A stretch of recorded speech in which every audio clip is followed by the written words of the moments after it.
जय हिंद प्यारे साथियों, कैसे हैं आप लोग। आशा करते हैं कि आप लोग अच्छे होंगे, स्वस्थ होंगे, मस्त होंगे और आप अपनी तैयारी अच्छे तरीका से कर रहे होंगे। दोस्तों, मैं एसके रॉय आप सभी का आपके अपने यूट्यूब चैनल द मैथ हस्ती में स्वागत करता हूं। दोस्तों, आज हम लोग पुनः डेली मैथ टेस्ट सीरीज का चौथा वीडियो लेके आया हूं। ये डेली मैथ टेस्ट सीरीज का टेस्ट नंबर 4 का अध्ययन आज हम लोग करेंगे। मैं आपको बता दूं कि ये जो टेस्ट सीरीज आपकी चल रही है ये आपके लिए काफी कारगर साबित होगी, बशर्ते आप इसको अवलोकन करते हैं, देखते हैं। तो कहने का मतलब दोस्तों कि किसी भी एग्जाम की तैयारी करने से पहले आपको ये देखना है कि वो जो एग्जाम का तैयारी हम कर रहे हैं उससे पूर्व वही एग्जाम ली गई है या नहीं ली गई है। अगर ली गई है तो इसकी प्रीवियस ईयर का क्वेश्चन आपको सॉल्व करना अत्यंत ही जरूरी है। ये सॉल्व करने से आपको अंदाजा ये लग जाएगी कि पिछले एग्जाम में क्वेश्चन इस तरह से पूछी गई थी और आने वाले एग्जाम में भी इस तरह से पूछने की संभावना है। तो पुराने क्वेश्चन को हम लोग नए और सरल अंदाज में सॉल्व करते हैं और अपनी तैयारी को अच्छा से अच्छा बनाने के लिए हम लोग तैयार रहते हैं। तो चलिए दोस्तों, समय को बचाते हुए हम लोग आज का टेस्ट सीरीज का पहला सवाल का अध्ययन करने के साथ साथ उस सवाल से हम लोग खेलते हैं, इंजॉय के साथ हल करते हैं, वो भी सरल, आसान और ट्रिकी मेथड से। तो देखिए दोस्तों, ये आपके क्वेश्चन आपको दिख रही है। क्वेश्चन नंबर 1 कह रही है कि निम्न में कौन सी संख्या 4 और 8 से दोनों से विभाज्य है। यानी आपको 4 और 8 के डिविजिबिलिटी, विभाज्यता का नियम आपको पता होना चाहिए। 4 ऑप्शन आपको दिया हुआ है। देखिए, 4 और 8 का मतलब हो गया कि जो संख्या 8 से विभाज्य होगी वो 4 से स्वतः विभाज्य होगी। कहने का मतलब दोस्तों कि 4 और 8 यानी किसी भी सम संख्या से विभाजित होने का रूल यही कहती है। जैसे 2 से विभाज्यता का नियम, 4 से विभाज्यता का नियम, 8 से विभाज्यता का नियम, तो उसको हम लोग लास्ट डिजिट को ध्यान देते हैं। लास्ट डिजिट, ये जो ऑप्शन दी हुई है, लास्ट में 2 डिजिट पर ध्यान देना है। जैसे 4 और 8 आपका है तो जो संख्या 8 से विभाजित होगी वो संख्या 4 से भी विभाजित होगी, 2 से भी विभाजित होगी। क्लियर है? तो हम लोग चलिए कि 4 और 8 का विभाज्यता का नियम यही कहती है कि ऑप्शन में जो आपको इकाई और दहाई का अंक है, कहने का मतलब लास्ट में 2 अंक है, ये 2 अंक में आपको क्या करना है, 8 से भाग दीजिए, 4 से भाग दे दीजिए, आपका आंसर आपके झोली में आ जाएगा। तो कैसे दोस्तों, देखिए ये 24 है, ये 24 में क्या है, 4 और 8 दोनों से भाग लग जाएगा ना, 4 छक 24, 8 त्रिक 24। देखिए यहाँ पे 83 है तो 4 और 8 से भाग लगेगा क्या, पता कीजिए, 4 दूनी 8 शेष में आ जाएगा। 8 से लगाइएगा, 8 एकम 8, नहीं लगेगी। तो चलिए ये आपका क्या है, नहीं लगा। इसमें लगाइए 4 और 8 दोनों से, तो 4 से लगाइएगा तो क्या 4 एकम 4 शेष आ जाती है, ये भी नहीं लगेगी। तो चलिए इसमें लगाइए 4 और 8 से, ये भी नहीं लगी, चूंकि ये 42, ये 42 नहीं लगी, ये भी नहीं लगी। तो आपका आंसर आपके पास क्या आ जाएगा, ऑप्शन नंबर ए। क्लियर है दोस्तों? चलिए इसी तरह से अगला क्वेश्चन 2 नंबर में आते हैं। ये दोस्तों 2 नंबर क्वेश्चन करता है sine square 22 degree plus sine square 68 degree और cos square 33 degree plus cos square 75 degree का अनुपात ज्ञात कीजिए। ये क्वेश्चन बहुत ही इंटरेस्टिंग है, आपको समझना है। देखिए यहाँ क्या कहता है, रेशियो। रेशियो का मतलब आप जानते हैं कि बट्टा में होता है। तो आप क्या कीजिएगा, पहला ये है, पहला ये इक्वेशन है, दूसरा ये है। आप क्या कीजिएगा, इसको आप एक बार सजा के लिख लीजिए। Sine square 22 degree plus sine square 68 degree अपन बट्टा में क्या होगा, cos square 33 degree plus cos square 75 degree. ये आपको ध्यान देना है। तो देखिए यहां पे आपको करना क्या है, एक चीज आपको समझना है। यहाँ पे देखिए sign square 22 degree plus sine square 68 degree, ध्यान दीजिए, ये 22 और ये 68 मिलके कितना हो रहा है, ये 22 और 68 मिलके 90 डिग्री पुर रहा है ना। कैसे, 8 और 2 10, 6 2 8 9। तो आपको क्या है, ये दोनों भी 90 डिग्री पुरना चाहिए। देखिए 5 3 8, 7 3 10, ये ज्यादा हो रहा है। इसका मतलब है दोस्तों ये 75 डिग्री है, तो यहाँ पे थोड़ा सा मिसप्रिंट है, ये होगा 25 डिग्री। तो क्या होगा यहाँ पे, ये आपका 25 डिग्री। अब देखिए यहाँ पे 5 5 10, 7 2 9, फिर भी नहीं हुआ, इसका मतलब ये और कम होगा। 90 डिग्री में हमको आना है, ये हो गया आपका 15 डिग्री। 5 5 10, 7 1 8 1 9, यहाँ पे आपको 15 डिग्री समझना है। तो क्लियर यहाँ ये है कि ये हमको 90 डिग्री पूरना चाहिए, ये आपका थ्योरी कहती है, लेकिन हम लोग थ्योरी नहीं पढ़ेंगे, एकदम शॉर्ट में ट्रिकी पढ़ेंगे। जब 90 डिग्री होगा, ऊपर 90 डिग्री होगा दोस्तों, तो समझना ये है कि ये 90 से 90 क्या होगा, गया, यानी इस सब का वैल्यू क्या हो जाएगा, ऊपर 1 नीचे इसका वैल्यू 1, इसका वैल्यू 1। कैसे, sine square theta plus cos square theta का मान 1 होता है, नीचे भी है, तो आप इसको कन्वर्ट करेंगे तो आपको 1/1 आएगा। तो आप यहाँ लिख सकते हैं 1/1, 1:1, 1/1। क्लियर है दोस्तों। चलिए अगला क्वेश्चन में आते हैं हम लोग। अगला क्वेश्चन के देखिए, 7 मीटर त्रिज्या और 20 मीटर ऊंचाई वाली एक बेलनाकार टंकी में भरे पानी की मात्रा ज्ञात कीजिए। यह ज्ञात है कि टंकी पूर्ण रूप से भरी हुई है। देखिए दोस्तों, यहाँ बेलनाकार आकृति के बारे में बात की गई है। तो हम लोग धारिता निकालते हैं, पानी की मात्रा है, मतलब इसका धारिता यानी इसका वॉल्यूम, इसका आयतन क्या होता है। तो देखिए बेलनाकार का क्या होता है, समझिए, बेलनाकार का पानी की मात्रा मतलब क्या हो गया, आपका आयतन निकालना है। आयतन क्या होता है दोस्तों, पाई आर स्क्वायर एच। बेलन के लिए आपको 3 फॉर्मूला ध्यान में रखना है, आयतन, धारिता या पानी की मात्रा, पाई आर स्क्वायर एच। बेलन का वक्र पृष्ठ का क्षेत्रफल पूछेगा तो 2 पाई आर एच। बेलन का संपूर्ण वक्र पृष्ठ का क्षेत्रफल पूछेगा तो 2 pi R into R plus H. और जब व्यास रहेगा दिया हुआ तो उसको आधा कर लेंगे हम लोग, त्रिज्या निकल जाएगा। तो देखिए यहाँ पे क्या है, पाई का मान आप जानते हैं क्या होता है, 22/7। आर का मान पता कीजिए, 7 मीटर त्रिज्या है, क्योंकि इसका वैल्यू आपको देखना है। त्रिज्या दिया है तो त्रिज्या, अगर व्यास दिया रहता तो उसको हम लोग आधा कर लेते। तो क्या है, 7 को स्क्वायर है, तो 7 गुने 7 कीजिए, स्क्वायर हो गया। एच कितना है, 20 मीटर ऊंचाई, तो यहाँ लिख दीजिए 20। अब देखिए यहाँ पे ये दोनों मीटर हो गया और ये मीटर हो गया, इसको हम लोग लिखते हैं मीटर क्यूब, यानी इसका जो आयतन आएगा वो मीटर क्यूब में आएगा। समझिए, ये से ये कट गया। अब आपको समझना क्या है, देखिए यहाँ पे 7 गुनी 14, 140 तो हो जाएगा ना, दोनों का मल्टीप्लाई।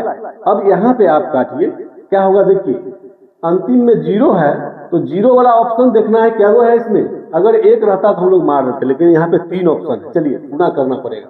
तो समझिए यहाँ पे ये 14 है ना, ये 0 0 लिख दीजिए। 14 का 2 बार पढ़िए, 14 दूनी 28, हासिल कितना 2। 14 दूनी 28 और 2 30, यानी 30 80 मीटर क्यूब। आपका आंसर कहाँ है, इसको ढूंढिए। सिर्फ आपको ये पानी का धारिता या आयतन पूछेगा, किसी भी 3D आकृति का जिसमें आपको त्रिज्या ऊंचाई दी हुई है, तो उसका हम लोग आयतन निकालेंगे। आयतन फॉर्मूला आपको ध्यान रखना है, फॉर्मूला रहेगी, क्वेश्चन हल हो जाएगा। चलिए अगला क्वेश्चन में आते हैं। अगला क्वेश्चन बहुत ही इंटरेस्टिंग है। 3x² + 6x - 5 = 0 के मूलों की प्रकृति क्या है। ये क्वाड्रेटिक इक्वेशन है, द्विघात समीकरण के लिए मूलों की प्रकृति के लिए आपको समझना है। क्या समझना है, इसमें हम बताए थे आपको बेसिक क्वेश्चन वीडियो डाला हुआ है, आप इसको देख लीजिए। ये प्रकृति का मतलब क्या होता है, प्रकृति के लिए आपको समझना है। क्वाड्रेटिक इक्वेशन में d आप जानते हैं कि d बराबर क्या होता है, b² - 4ac। यहाँ पे 3 कंडीशन आता है, ठीक है। आप d यानी आप ध्यान रखिएगा, ये आपका a है, ये b है और ये c है। तो d निकालते हैं हम लोग, यानी इसको बोलते हैं डिस्क्रिमिनांट या विवेचक, और हम लोग शॉर्ट में याद करने के लिए बोलते हैं द्विघात समीकरण का विवेकवाय है। यानी विवेकवाय को निकालिएगा d, विवेचक को, तो आपका आंसर क्या होगा। इसके लिए कंडीशन में शर्त क्या है ये समझिए। शर्त है यदि d 0 से बड़ा होगा, यदि d 0 से छोटा होगा, यदि d बराबर 0 होगा। ये 3 कंडीशन रहती है। जब बड़ा होगा d तो ये क्या होगा, वास्तविक और असमान होगा, ठीक है। जब d <0 होगा तो ये होगा दोस्तों काल्पनिक और असमान होगा, ठीक है। जब d बराबर 0 होगा तो ये लिखिएगा वास्तविक और समान होगा। ये आपको समझना है, बस इसी कंडीशन में आपको ध्यान रखना है। तो d का मान यहाँ निकाल लीजिए आप, तो d का वैल्यू क्या होगा, b का बताइए कितना है 6, तो 6 का स्क्वायर निकाल लीजिए, -4ac, तो 4 3 5 है, यानी 4 a का मतलब 3 और c का मतलब देखिए c के नीचे 5 है और माइनस में है, तो आप यहाँ पे -5 लिखिए, तो कितना होगा, 6 का स्क्वायर हो गया 36, तो 4 × 12 = 60, और ये देखिए प्लस में ना आ जाएगा, ये माइनस मिलके प्लस, तो आपका वैल्यू हो जाएगा कितना 6,6,3,9, यानी डी का जो मान आया 96 आया। इसका मतलब कौन नियम फॉलो किया, डी जो हो गया ग्रेटर देन 0, ये 0 से बड़ा न है, इसीलिए आपका कंडीशन क्या है, डी ग्रेटर देन 0, तो वास्तविक और असमान होगा। मूल जो है इसका वास्तविक और असमान, खोजिए कहाँ है मूल वास्तविक और असमान, इसको आप ठोकिए, आपका आंसर आपके झोली में आ जाएगा। चलिए दोस्तों, हम लोग फिर अब इसके बाद क्वेश्चन नंबर 5 से अध्ययन करते हैं।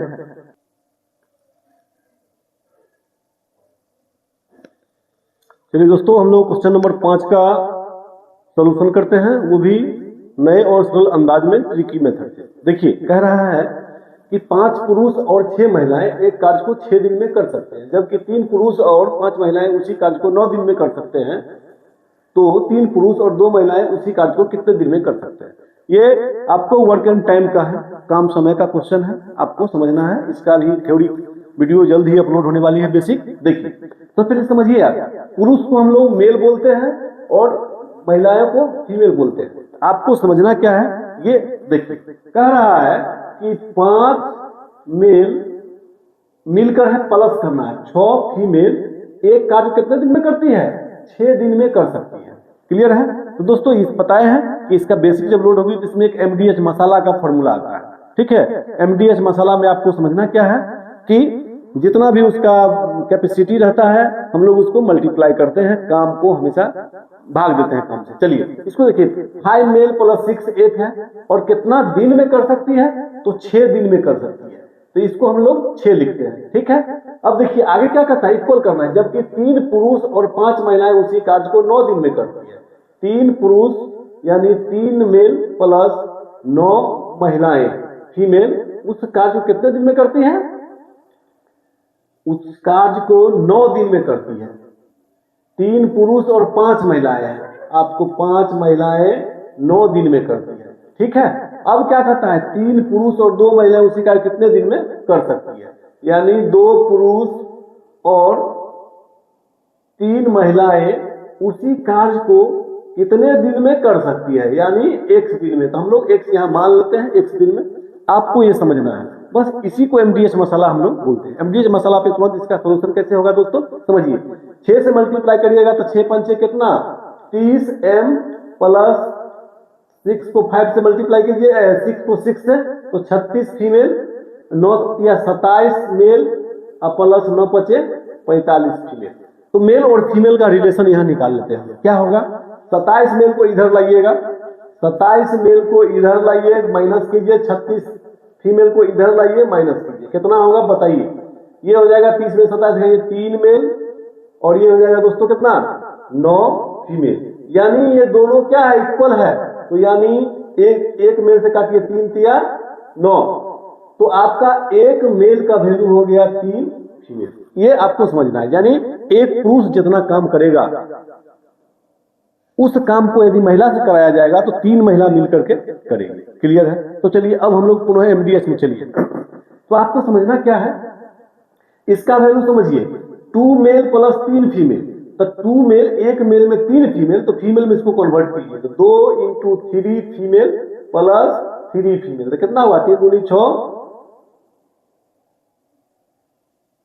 फिर से समझिए, इसको क्या करना है, 3 पुरुष, यहाँ कितना है दोस्तों 3 पुरुष और 2 महिलाएं हैं, तो हम लोग उल्टा कर दिए, 3 मेल प्लस 2 फीमेल, तो 3 तिया 9 प्लस 2,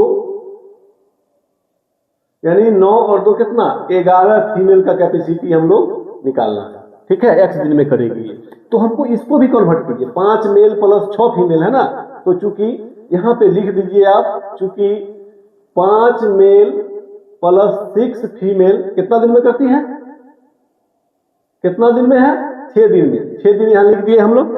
तो 5 मेल का वैल्यू कितना होगा, 5 तिया 15, यहाँ लिखिए 15 female plus 6 female equal to कितना इंटू 6, तो 15 6 कितना हो गया दोस्तों, 5 तिया 15 6 21 फीमेल इंटू 6, तो 6 एकम 6 6 दूनी 12, यानी 126 यहाँ पे यूनिट काम हुआ, इसको हम लोग 11 से भाग दीजिए। इसीलिए दोस्तों x इक्वल टू 126 बट्टा 11, 11 एकम 11 और ये फिर 11 एकम 11, 5 शेष बचा 11, 11 पूर्णांक 5 बट्टा 11 दिन। आपका आंसर रेडी। आप चलिए, ये आपको आशा करते हैं कि आप इसको समझ में आ गया होगा। इसको हम लोग और शॉर्ट तरीका से बना सकते हैं, लेकिन चलिए सबसे आसान आपका यही है। अगला क्वेश्चन आते हैं 6 नंबर में। 6 नंबर क्वेश्चन बहुत ही इंपॉर्टेंट है, समझिए। निम्न में कौन सा योजना ग्राहक के लिए सर्वाधिक लाभकारी? ये 3 कंडीशन दिया है, आपको देखना है कि ग्राहक आप है तो आपके लिए कौन सा फायदा होगा। समझिए, ये कहता पहला योजना दोस्तों, योजना 1, 5 खरीदे 3 मुफ्त पाए। यानी कोई भी वस्तु आप 5 खरीदते हैं तो 3 आपको उस पर फ्री है। मतलब आप समझते हैं बाय 5 गेट 3, मतलब 5 खरीदे 3 मुफ्त में पाए। तो आपको यहाँ क्या है, परसेंटेज निकालिए। ये आपको क्या करना है, योजना जो है पहला में कितना बेनिफिट हो रहा है, 5 जो है खरीदे और 3 मुफ्त पाए। इसका मतलब दोस्तों हो गया कि 3 लाभ होता है।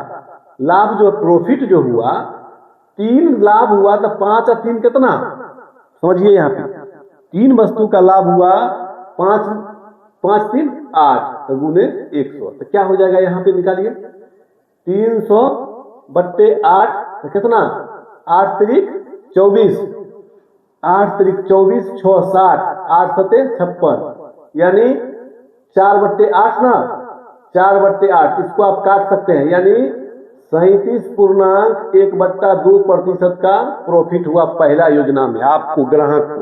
क्लियर है। अगला चलिए, योजना नंबर 2।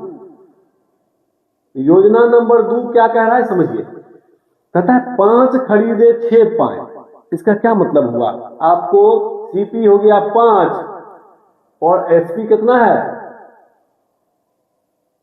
5 खरीदे 6 पाए। इसका मतलब आपको समझना है, एसपी हो गया आपको 6, तो प्रॉफिट कितना बताइए, 1 हुआ 5 में ना लाभ, तो गुने 100, यानी 5 खरीदे 6 पाए। इसका मतलब 1/6, दोनों इक्वल हो जाएगा। एसपी आपका कितना बन जाएगा, 6, तो आपका वैल्यू हो जाएगा कितना, 50 3, यानी 50/3, 16 या 48, कितना परसेंट लाभ हुआ आपका किसमें, योजना 2 में। और योजना 3 को, चलिए योजना 3 को आप निकालिएगा तो क्या होगा, योजना नंबर 3 कहता है 10% और 5% की 2 कर्मिक छूट।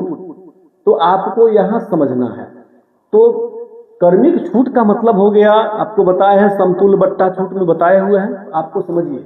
यानी 10% है और ये 5% है, तो कुछ नहीं करना है। 10 5 कितना, 15, और 10 5 50 ना, 10 5 50 बट्टा में 100 कर लीजिए, यानी कितना हो जाएगा, 5 दूनी 10, यानी 15 प्लस 0.5, यानी 15.5%। आप खुद देखिए सर्वाधिक लाभकारी योजना कौन हुआ आपका, पहला योजना में 37.1/2, यानी 37.5% का बेनिफिट हुआ। तीसरा में 15.5 का, दूसरा में 16.2/3 में। सर्वाधिक लाभकारी योजना नंबर क्या है आपका, योजना हो गया फर्स्ट। सर्वाधिक लाभकारी योजना नंबर फर्स्ट, 37.5% का लाभ होता है, तो आपका आंसर हो गया योजना नंबर फर्स्ट, यानी ए। इसी में दोस्तों आपको कहता कि सर्वाधिक लॉस कौन है, सर्वाधिक हानि किस योजना में हुई। तो सर्वाधिक हानि आप जिसमें सबसे कम लाभ हुआ 15.5% का, उसमें आपको लाभ देना है आंसर। क्लियर है। चलिए अगला क्वेश्चन में आते हैं। 7 नंबर में कहता है यदि एक गोले का आयतन 36 पाई सेंटीमीटर क्यूब है तो गोले का व्यास ज्ञात कीजिए। तो गोला आप जानते हैं साथियों, गोला का आयतन क्या होता है, 4/3 पाई आर क्यूब। तो आप यहाँ पे लिख सकते हैं, क्या लिख सकते हैं, 4/3 पाई आर क्यूब बराबर 36 पाई सेंटीमीटर क्यूब है। तो इधर भी सेंटीमीटर क्यूब है, तो सेंटीमीटर क्यूब से सेंटीमीटर क्यूब गया हवा खाने, वो खत्म हो गया। चलिए तो आप यहाँ पे काटिए, ये पाई से पाई चला गया, दिक्कत नहीं। अब चलिए ये 4 से काटिएगा तो 4 9 36, आपको पता है कि हम लोग बराबर के उस पार अंश अंश में काट सकते हैं, हर हर में काट सकते हैं। क्लियर। अब देखिए यहाँ पे r³ बट्टा 3 और 9 बट्टा में है, यहाँ पे कितना 1 है, तो आप 9 तिया 27 और 1 को r³ से गुना कीजिएगा, तो r³ बराबर कितना हो जाएगा 27। तो इसीलिए r बराबर कितना बताइए, यानी 27 का घनमूल निकालिए, तो आपका आंसर क्या करिएगा, 3 को 3 बार लिखिएगा, तो ये निकला आपका 30। ठीक है। क्वेश्चन में क्या कहता है दोस्तों, व्यास ज्ञात करें।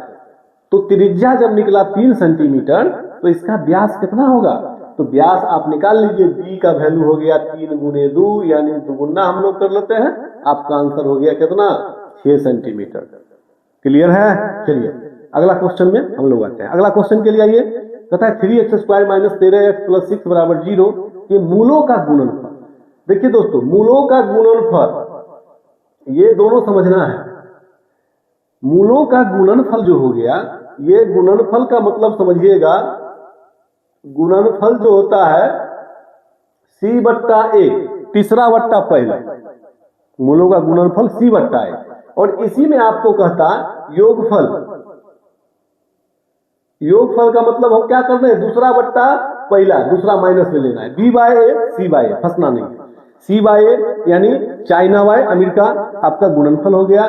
b बाय a का मतलब समझ जाइए आप, बिहार बाय कुछ बोल दीजिए आप, तो b बाय a के लिए ये हो गया गुणनफल पूछता है, तो c बाय a, ये दोस्तों a है, ये b है, ये c है, तो c बाय a क्या हो जाएगा बताइए, c का वैल्यू हो गया 6 और a का वैल्यू हो गया 3, तो 3 से काट दीजिए, 3 दूनी 6, आपका आंसर हो गया 2। इसी में आपको गुणनफल, इसी में आपको योगफल पूछता तो माइनस b बाय a, तो माइनस 13 बट्टा 3 लिखते, तो आपका आंसर यानी माइनस माइनस प्लस होता, तो आपको 13 बट्टा 3 आंसर हो जाता। क्लियर है। चलिए, यदि आपको वीडियो अच्छी लगती होगी तो दोस्तों को शेयर जरूर करें, और आपसे अनुरोध है कि चैनल को सब्सक्राइब लाइक करें, ताकि द मैथ हस्ती यूट्यूब फैमिली का ताकत मिले और भी अच्छे तरीका से वीडियो बनाने का वो काम करे। चलिए दोस्तों, इसके बाद हम लोग अगला क्वेश्चन 9 से सॉल्व करते हैं। 9 से सॉल्व करने के लिए हम लोग क्या करते हैं, देखिए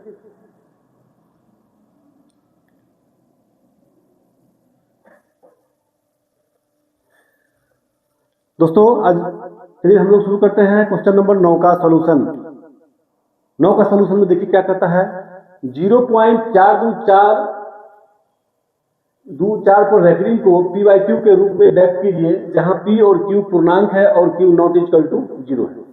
दोस्तों ये हम लोग p बाई क्यू यानी जो दिया हुआ है क्वेश्चन, उसको हम लोग को p बाई क्यू के रूप में ज्ञात करना है। ठीक है। तो देखिए यहाँ पे कह रहा है दोस्तों कि 0.424, इसको हमको भिन्न में बदलना है। तो करना क्या है, भिन्न में बदलने के लिए हमको करना क्या है, आपको ध्यान देना है। ठीक है। तो सबसे पहले ये आपको ध्यान देना है क्या, इसका पहले हॉट ट्रिक समझिए। इसका ट्रिक ही क्या कहता है कि हमको बदलने के लिए सबसे पहले जितना लिखा हुआ है दशमलव को नजरअंदाज करके लिख दीजिए, यानी 424 लिख दीजिए, कोई दिक्कत नहीं। अब दोस्तों जिस संख्या पे रेकरिंग नहीं है, ध्यान रखिएगा, ये रेकरिंग जो है आपका 2 और 4 दोनों पे, ठीक है। तो जिस संख्या पे रेकरिंग नहीं है उसको आप हटा लेंगे, इतना तो कर सकते हैं। चलिए अब ध्यान देना है नीचे क्या होगा, जितना संख्या पे रेकरिंग होगा उतना 9 हम लोग नीचे लिखते हैं। तो 1 2 संख्या पे रेकरिंग है तो 2 9 लिखते हैं, और जितना संख्या पे रेकरिंग नहीं है दशमलव के बाद, उतना 0 हम लोग नीचे देते हैं। कोई दिक्कत दोस्तों। अब बस इसी को आपका सॉल्यूशन करना है। तो क्या होगा, 424 से 4 घटाएंगे तो 420 बट्टा 990, 0 चला गया महाराज। अब देखिए ये इसको 3 से कट जाएगा, देखिए 3 से काटिए तो 3 एकम 3 चौक 12, 3 तिया 9, 3 तिया 9 यानी 14 बट्टे 33। आपका आंसर खोजिए और ठोकिए आंसर। चलिए आपका आंसर हो गया 14 बट्टा 33। क्लियर हो गया। चलिए दोस्तों अगला क्वेश्चन आते हैं 10 नंबर। बहुत ही इंटरेस्टिंग क्वेश्चन है दोस्तों, समझना है। ए की आयु बी की आयु से दुगुनी है, बी की आयु सी की आयु के 1/3 के बराबर है, ए बी और सी का योगफल 42 वर्ष है, ए और बी की आयु का योगफल ज्ञात कीजिए। दोस्तों सिर्फ समझना है, इसको हम लोग रेशियो पर बना के गर्दा उड़ा देते हैं। चलिए इसको खेलते हैं। A B. पहला स्टेटमेंट क्या कहता है, ए की आयु बी की आयु से दुगुनी है। कौन दुगुनी है, ए की आयु बी की आयु की दुगुनी है। अगर ये मान लो 1 है तो ये कितना होगा, 2 होगा, दुगुनी हो गया। क्लियर है। अब देखिए बी की आयु सी की आयु के 1/3 के बराबर है। चलिए अब हम यहाँ एगो सी लिखते हैं, सी की आयु के 1/3 के बराबर है। दोस्तों अगर मान लीजिए ये 3 है 1/3 इसको करने हैं, 3 का 1/3 तो ये दोस्तों 1 हो जाएगा। कोई दिक्कत, ये यानी दोस्तों ये समझना है आपको, ये कहने का मतलब ये समझ लीजिए, ये 3 है तो 1/3 1 होगा इसका, 3 का 1/3 1 कैसे आप समझिए। यहाँ पे आप इसको समझ सकते हैं, बी की जो है इसको आप यहाँ पे एक छोटा सा लिख लीजिए, 3 का 1/3 यानी 1 हो जाएगा। 3 का 1/3 कितना हो जाएगा दोस्तों, 1 हो जाएगा। कोई दिक्कत। अब इसको रेशियो पे आ जाइए, रेशियो पे क्या करते हैं हम लोग, 2 एकम 2, 1 एकम 1 और 3 एकम 3। कोई दिक्कत नहीं। अब क्या कहता है, ए बी और सी के योगफल 42 वर्ष है, ए और बी की आयु का योगफल क्या है। अब आप समझिए यहाँ पे 2 1 3 और 3 6 बराबर हो गया 42 वर्ष। ये अनुपातिक योग 6 बराबर 42 वर्ष। तो किसका पूछता है, ए और बी की आयु का योगफल। तो ए है 2 और बी है 1, 2 1 3, तो इसीलिए 3 बराबर कितना 42/6 गुने 3, तो 3 से काटिए, 3 दूनी 6 और इसका आधा 21 यानी 21 वर्ष। आपका आंसर खोज के ठोकिए 21 वर्ष। क्लियर है, मजा आ रहा है। चलिए ओके, अगला आते हैं क्वेश्चन। अगला क्वेश्चन समझिए, बहुत ही इंटरेस्टिंग क्वेश्चन है।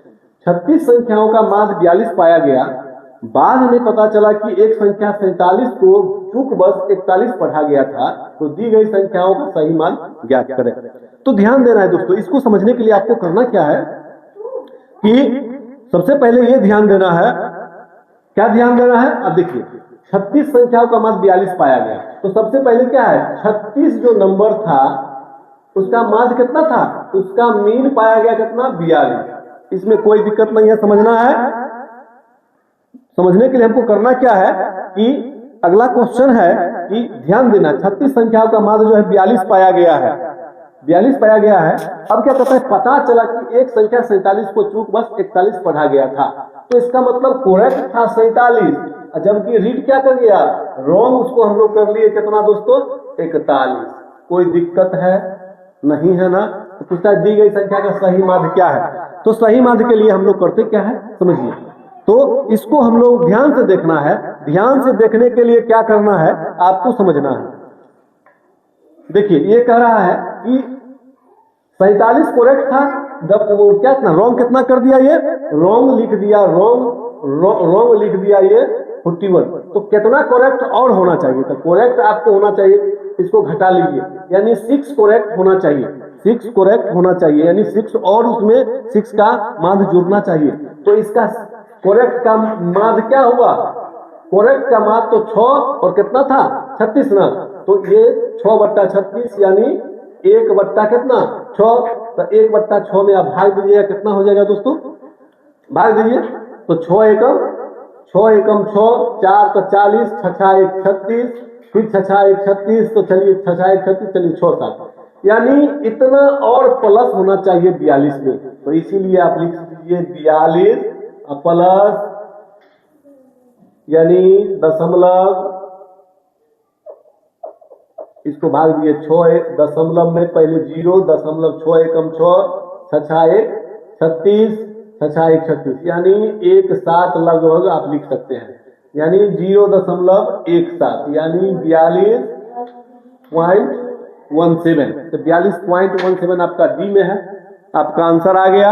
इसको और एक तरीका से आप बना सकते हैं। एक तरीका से क्या बना सकते हैं, इतना लिखने की कोई जरूरत नहीं है, इसका डायरेक्ट यदि आप लिखते हैं तो 42 को माध्य को ध्यान रखिए, 42 को माध्य को हम लोग क्या किए ध्यान रख दिए। अब इसमें कितना बढ़ा गया, देखिए 47 और 41 में कितना डिफरेंस हुआ, तो 41 में आपका डिफरेंस हो गया, इसको खाली जोड़ लीजिए, तो कितना 6 का डिफरेंस 41 47 को चूक बस 41, यानी ज्यादा पढ़ना था तो कम पढ़ा, और इसको हम लोग 36 से भाग दीजिए, डायरेक्ट आपका 42.17 आंसर आ जाएगा। चलिए ये क्लियर हो गया। अगला क्वेश्चन आपको देखना है, दिए गए आंकड़ों का माध्यिका ज्ञात करें। माध्यिका का मतलब दोस्तों जानते हैं, हम लोग पढ़े हुए हैं माध्य माध्यिका बहुलक। माध्यिका का मतलब हो गया ठीक बीच में कौन बैठेगा, ये अवर्गीकृत आंकड़ा है। ठीक है, तो देखिए सबसे पहले हमको ये इसको सीढ़ी के रूप में चढ़ाना है। सबसे पहले सबसे कम सीढ़ी यानी बढ़ते क्रम में इसको सजा लीजिए। क्या होगा, तो सबसे पहले इसको क्या कीजिए, क्रम को सही कीजिए। क्रम को आप असेंडिंग ऑर्डर में सजाइए। तो क्या हो गया, सबसे छोटा कौन है, देखिए 11 16 है, सबसे छोटा 11 हो गया। उसके बाद बताइए 11 के बाद 12 13 14 15 ये हो गया, यानी 15 हो गया, ये हम लिख लिए। उसके 15 के बाद चलिए 16 में आते हैं, 16 लिख लिए। 16 के बाद चलिए क्या है, 17 है, 17 हमने लिख लिया। 17 के बाद चलिए क्या है, 18 है, तो 18 हमने लिख लिया। 18 के बाद देखिए 18 19 20 21 22 है, 22 हो गया दोस्तों, 22 हो गया।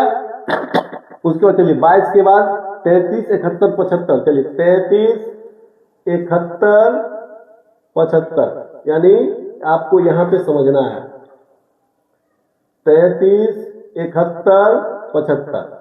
एक बार आप कंफर्म हो लीजिए, 1 2 3 4 5 6 7 8 9 को पूरा। यहाँ कितना है, 1 2 3 4 5 6 7 8 9 10। देखिए वो कौन छूटा है, एगो 51 दोस्तों छूट गया है। तो 33 के बाद यहाँ पे आप 51 कर लीजिए। ठीक है, अब इसको काउंट कर लीजिए। टोटल एन का वैल्यू कितना है, एन का वैल्यू 10 है। ठीक है, तो 10 है दोस्तों। तो आप समझिए 10 आदमी बैठे हुआ है, तो आपको बीच में कौन होगा, तो आप समझिए 4 को इधर से निकाल लीजिए, 4 को इधर से निकाल लीजिए। इतना तो कर सकते हैं।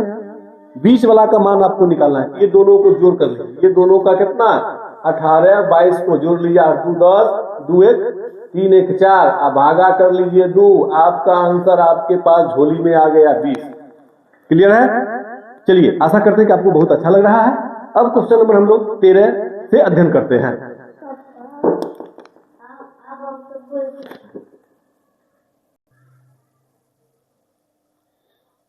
दोस्तों 13 नंबर क्वेश्चन कहती है, 13 नंबर क्वेश्चन के बारे में देखें। क्वेश्चन कह रही है कि एक वस्तु को 1920 रुपया में बेचने पर जेम्स द्वारा अर्जित प्रतिशत लाभ उस वस्तु को 1500 रुपये में बेचने पर हुई हानि के बराबर है।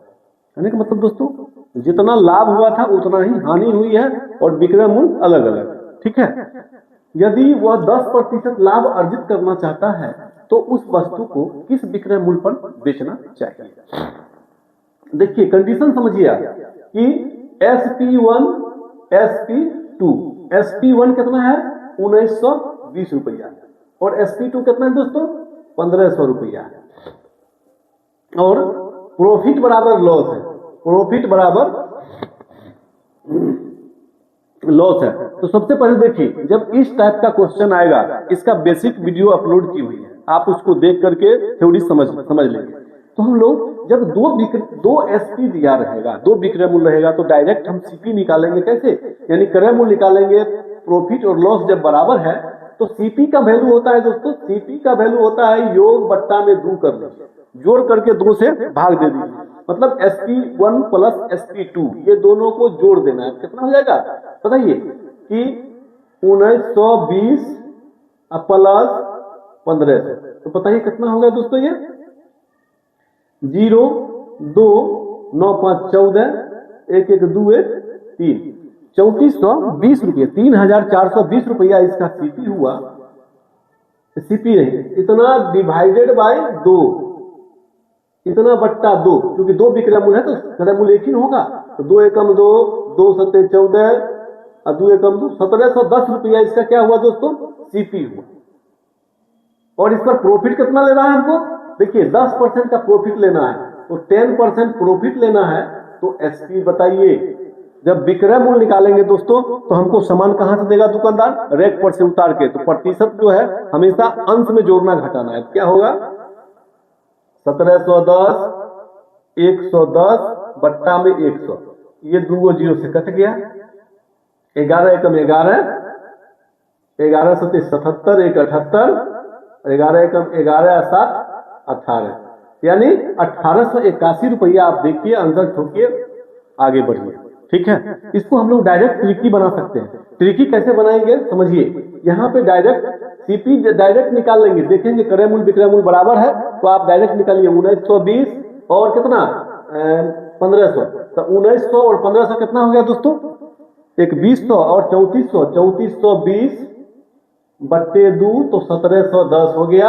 और यहाँ पे एसपी निकाल लीजिएगा 10% लाभ पर, 10% बेनिफिट लेना है तो 1710 को 110 अब बट्टा 100 करिए, गुना करिए, डायरेक्ट आ जाएगा आपको 1881।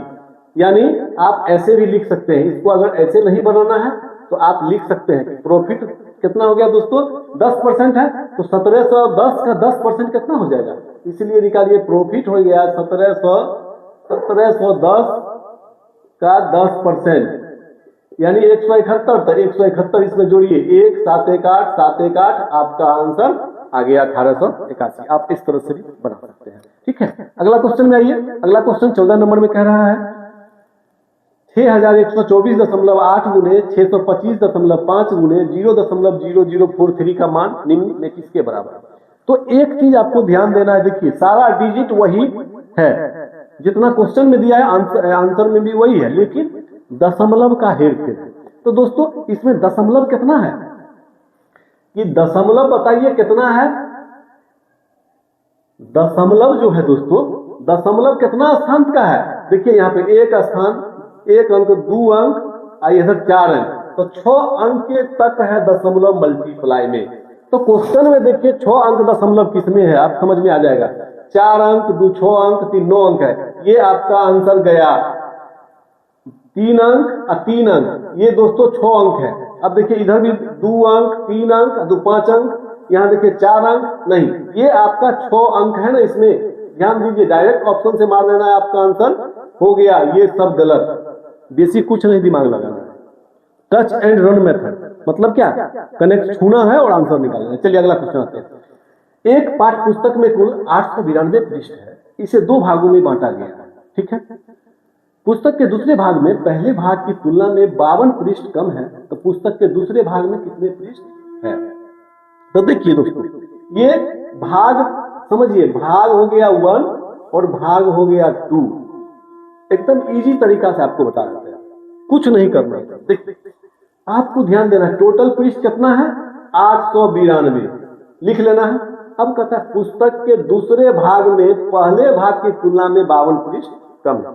तो कम किसमें है, कम है इसमें, पहले भाग की तुलना में दूसरे भाग कितना कम है 52, तो 52 इसको घटा लीजिए, कितना हो गया दोस्तों 2 9 में 5 गया 4 और ये 8, 840 पृष्ठ को हम लोग बराबर बराबर दोनों में दे देंगे क्या। तो इसका 800 का 420 इधर, 420 इसको दे दिए, 420 इसको दे दिए, कोई दिक्कत नहीं, ये तो आप कर सकते हैं। अब क्या कहता है 52 पृष्ठ कम है किसमें, दूसरे भाग में पहले भाग की तुलना में 52 पृष्ठ कम है। तो दोस्तों 52 पृष्ठ कम है दूसरे भाग में, पहले भाग की तुलना में 52 पृष्ठ कम है। इसका मतलब कि भाग 1 में कितना होगा पृष्ठ, भाग 2 से 52 अधिक थे, 52 हटाए थे ना, तो 52 जोड़ लीजिए, 2 5 2 7 472। तो आपका आंसर तो क्या पूछता है, दूसरे भाग में कितने पृष्ठ है, तो 420 मार दीजिए आंसर, आपका आंसर आपके पास आ गया। चलिए अगला क्वेश्चन, 3 का स्क्वायर और उसका पावर क्यू, 2 का क्यू उसका पावर स्क्वायर। तो आप पहले समझ लीजिए, 3 का स्क्वायर हो गया 9, 9 का पावर क्यू और 2 का क्यू 8 का स्क्वायर। अब देखिए 9 का क्यू कीजिएगा तो 9 में 81, 9 हो गया 729 और प्लस 8 का स्क्वायर हो गया 64, तो 9 4 कितना दोस्तों, 9 4 13। और देखिए 9 4 13 में 3 वाला एक ही आंसर है, आपका ऑप्शन हो जाएगा 793, जोड़ लीजिए 9 4 13, 6 2 8 1 9 और ये 7, आपका आंसर 793। ठीक है, मजा आ रहा है दोस्तों, मजा आ रहा है तो चैनल को सब्सक्राइब जरूर करें। चलिए अगला क्वेश्चन हम लोग 17 नंबर से शुरू करते हैं।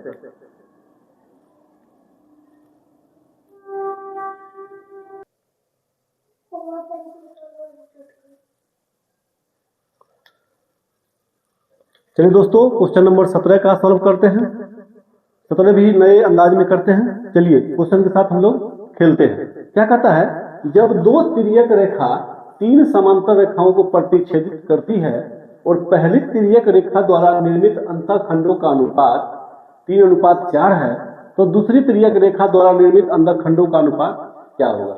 दोस्तों इसमें कुछ करना नहीं है, जब देखना है 2 तिर्यक रेखा है अनुपात दिया है और फिर अनुपात पूछता है।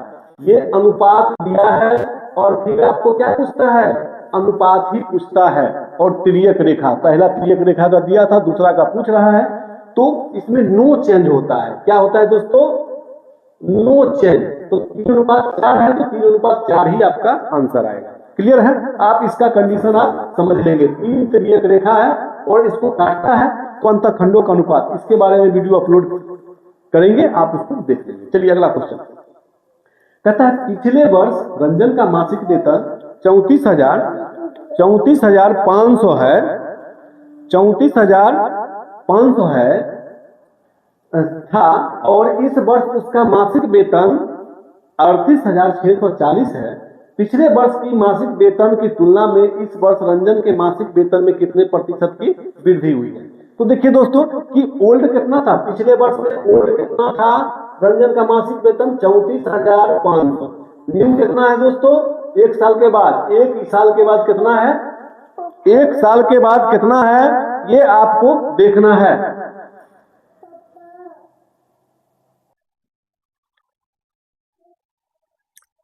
चलिए क्वेश्चन नंबर हम लोग 18 का अध्ययन करते हैं। ओल्ड मासिक वेतन कितना था रंजन का, 34,500, और न्यू मासिक वेतन कितना होगा, 38,640, 38,640। तो कहता है दोस्तों, इस वर्ष रंजन के मासिक वेतन में कितने प्रतिशत की वृद्धि हुई। तो कितना प्लस हुआ जरा बता दो, तो घटा लो इसको, जीरो में से जीरो गया तो जीरो, 4 इसको घटा लेना है। चलिए 0 4, 6 में से 5 गया तो 1, और 8 में से 4 गया तो 4, यानी 4,140। तो 34,000, 4,000, 38,500, 140, 640, इतना का वृद्धि हुआ। तो वृद्धि परसेंट कितना हुआ, वृद्धि परसेंट निकालिएगा 4140 किसमें, 34,500 में, 34,500 में, तो 100 में कितना होगा।